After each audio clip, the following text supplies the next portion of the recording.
Lost to the sands of time, the Kingdom of Aksum once stood as one of the most powerful empires in the ancient world. Its kings were regarded as semi-divine, its merchants traded across 3 continents, and its influence extended from the Red Sea to the Arabian Peninsula. Yet today, its story is often overshadowed by the likes of Rome and Persia. Let's journey back in time to rediscover the rise, glory, and eventual decline of this African superpower. The Kingdom of Aksum emerged around the 1st century CE in what is now northern Ethiopia and Eritrea. Its strategic location along the Red Sea made it a vital trading hub, linking Africa with the Mediterranean world, Arabia, and India. Aksum's early power came from its thriving trade in ivory, frankincense, gold, and exotic animals. These lucrative exports made it a formidable economic force. By the 3rd century CE, Aksumite merchants were engaging with Rome, exchanging luxury goods for silver and gold. The kingdom's capital, Aksum, became a flourishing metropolis filled with stone palaces, temples, and monumental stelae, towering obelisks that marked the tombs of Aksumite royalty. Aksumite society was deeply hierarchical, with the king at the apex of power, believed to be semi-divine. The Aksumite rulers were seen as God's representatives on earth, possessing divine favor.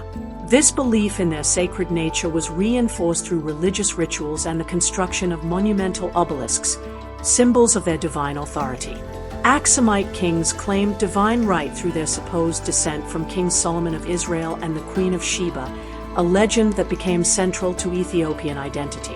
According to tradition, their son, Menelik I, became the first ruler of Ethiopia, establishing the Solomonic dynasty. This myth, whether historical or not, gave Aksumite rulers a powerful connection to biblical heritage, further elevating their semi-divine status. The king's image was also stamped on coins, depicting him adorned with elaborate crowns and often with a cross or disc symbolizing his divine authority.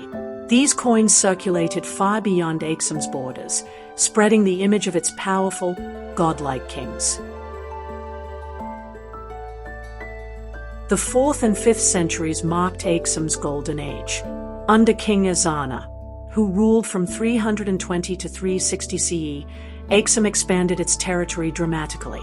Ezana waged successful military campaigns against the Nubians and the Beja, consolidating the kingdom's hold over the region. Aksum's might was reflected in its international reputation. Roman, Persian, and Indian merchants sought Aksumite goods, and foreign diplomats visited its royal court, demonstrating the economic strength of Aksum. One of the most significant moments in Aksumite history was its conversion to Christianity, a process closely tied to the story of 2 Syrian brothers, Frumentius and Edesius. According to legends, the brothers were traveling along the Red Sea with their uncle when their ship was attacked by pirates. They were captured and brought to Aksum as slaves. However, their intelligence impressed the Aksumite king, who freed them and offered Frumentius a position as his advisor. After the king's death, Frumentius became the regent for the young Prince Ezana. During this period, he introduced Christian teachings to the Aksumite court. Once Ezana ascended the throne, he embraced Christianity, making Aksum one of the first states in the world to officially adopt the faith. Frumentius later traveled to Alexandria, where he was ordained as bishop by Patriarch Athanasius.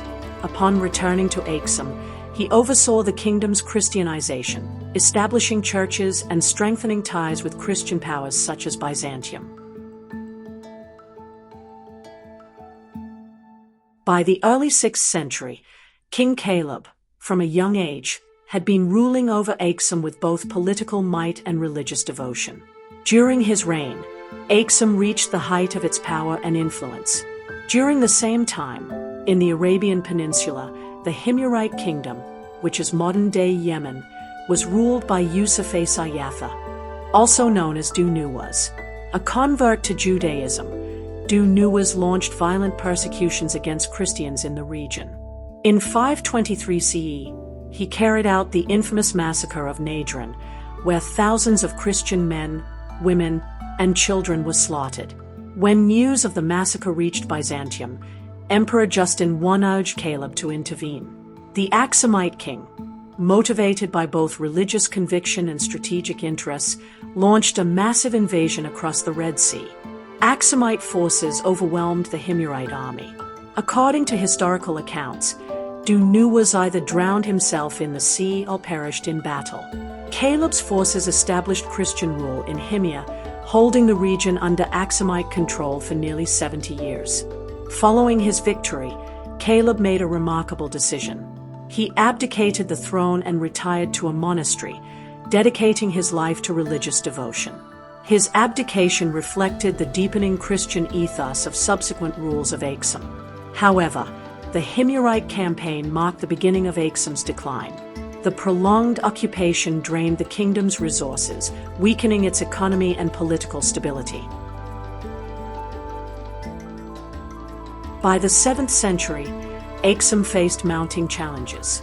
The rise of Islamic caliphates reshaped the political landscape, cutting off Aksum from its key trading routes. With the loss of access to Red Sea commerce, Aksum's economic power crumbled. Compounded by environmental degradation, soil exhaustion, and internal strife, the once great empire gradually faded. By the 8th century, the capital was abandoned, and Aksum fell into obscurity.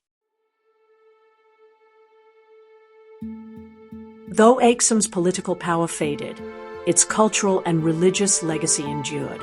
The Ethiopian Orthodox Church, which traces its roots to the kingdom's Christianization, remains a testament to Aksum's religious influence.